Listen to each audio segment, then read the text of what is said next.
Agora você vai entender como é que você acelera o seu resultado dentro do marketing digital, como é que você acelera o seu resultado no mundo dos lançamentos digitais. Se liga só, tem muita gente que se perde na quantidade de informações, no mar de informações, que compra vários treinamentos e aí não consegue ter resultado e ainda fala, esse treinamento que eu comprei não funciona.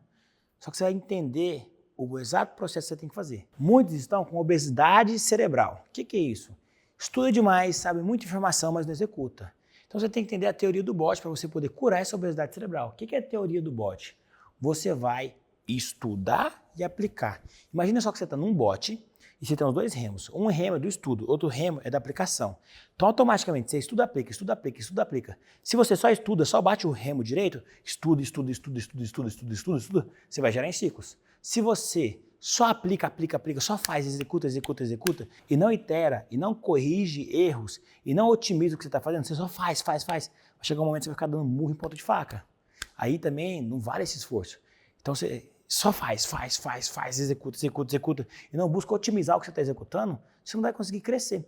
Então o que o bot tem que fazer? Tem que remar o direito, remar o esquerdo. O que você tem que fazer dentro do mundo da internet, do mundo digital, para você poder ter resultado, para você poder acelerar o seu resultado?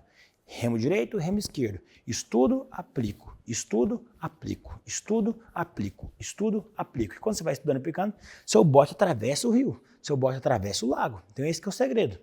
Segunda coisa, para você poder acelerar seu resultado, além de usar a teoria do bot para poder matar a sua obesidade cerebral, a teoria do bot vai aniquilar a obesidade cerebral. Ó, matando a obesidade cerebral como? Aplicando a teoria do bot. Marcos, o que mais? Você tem que lembrar que quando você não sabe de um assunto, é como se você fosse um aprendiz de cozinha. Você tem que ter a humildade de um aprendiz de cozinha. O que um aprendiz de cozinha tem que fazer? É o seguinte, você não pode ter, inicialmente, vários mentores. Você não pode, inicialmente, seguir várias receitas. Lembre que se você quer tornar um chefe de cozinha, então você não é chefe, você é aprendiz. O que o aprendiz de cozinha faz? Ele vai e segue uma receita. Tem várias formas de fazer bolo de cenoura. Você pode pegar 5, 6, 7, 8 receitas diferentes de bolo de cenoura. Se você não domina a cozinha ainda, e se você mistura as receitas, é bem provável que você erre na receita. Se você mistura a ordem errada dos ingredientes, você vai assa o bolo e pega o bolo e por último coloca o fermento como por cima, o seu bolo não vai crescer. Tem a hora certa de colocar o fermento. O que acontece com você que estuda demais? O que acontece com você que pega várias informações de várias fontes distintas? O que acontece com você que estuda o mesmo assunto com 3, 4, 5 pessoas?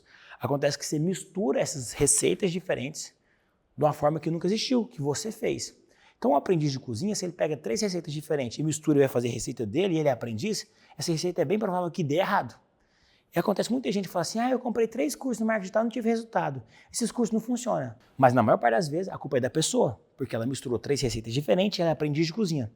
E aí ela faz cagada na cozinha, ela faz cagada no método. Então o que você tem que fazer? Se você é aprendiz de lançamento, se você é aprendiz de cozinha, você tem que seguir a receita do começo ao fim. Depois que você deixa de ser aprendiz e vira chefe de cozinha, aí você pode brincar com as receitas. Aí você pode estudar com vários mentores, porque você já dominou os princípios. Quando o chefe de cozinha, que ele é chefe, ele domina os princípios da cozinha. Então ele olha uma receita, olha outra. Ele vai lá e mistura tudo e faz a receita dele. E não erra no bolo. Fica perfeito. Porque aí ele já conhece os princípios da cozinha.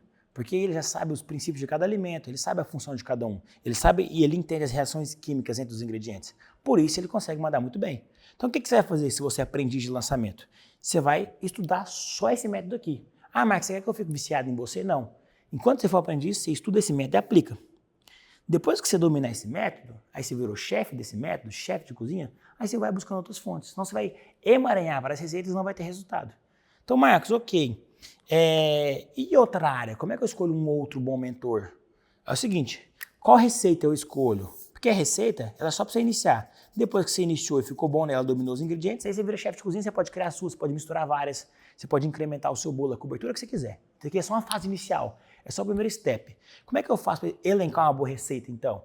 Em outras áreas, caso eu queira fazer. Primeira coisa, você vai escolher um mentor que você se identifica, uma receita que você gosta. O que é o mentor que você se identifica? Você gosta de aprender com ele. Ele explica e você entende, então é identificação. Segunda coisa que você tem que olhar no mentor, para você poder elencar a receita dele para você poder seguir, é o seguinte, além de você identificar com a explicação dele, gostar da didática, a segunda coisa que você tem que ver é se ele tem resultado próprio. Resultado próprio. E a terceira coisa é se os alunos dele têm resultado também. Então, se você identifica com o método dele, com a forma que ele explica, se ele tem resultado próprio e se os alunos dele também têm resultado, alunos com resultado, pronto. Esse cara é um cara bom para você poder aprender com ele. Essa mulher é uma mulher boa para você poder aprender com ela.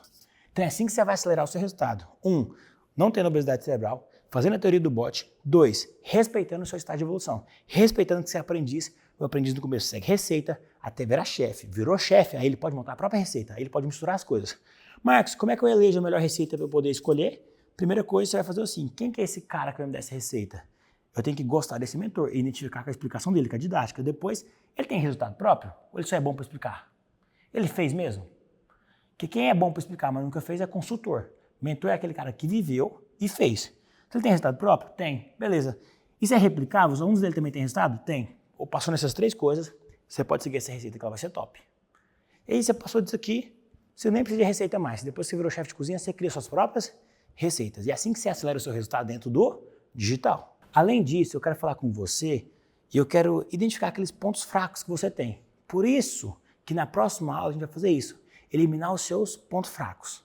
Se liga só nesse próximo conteúdo.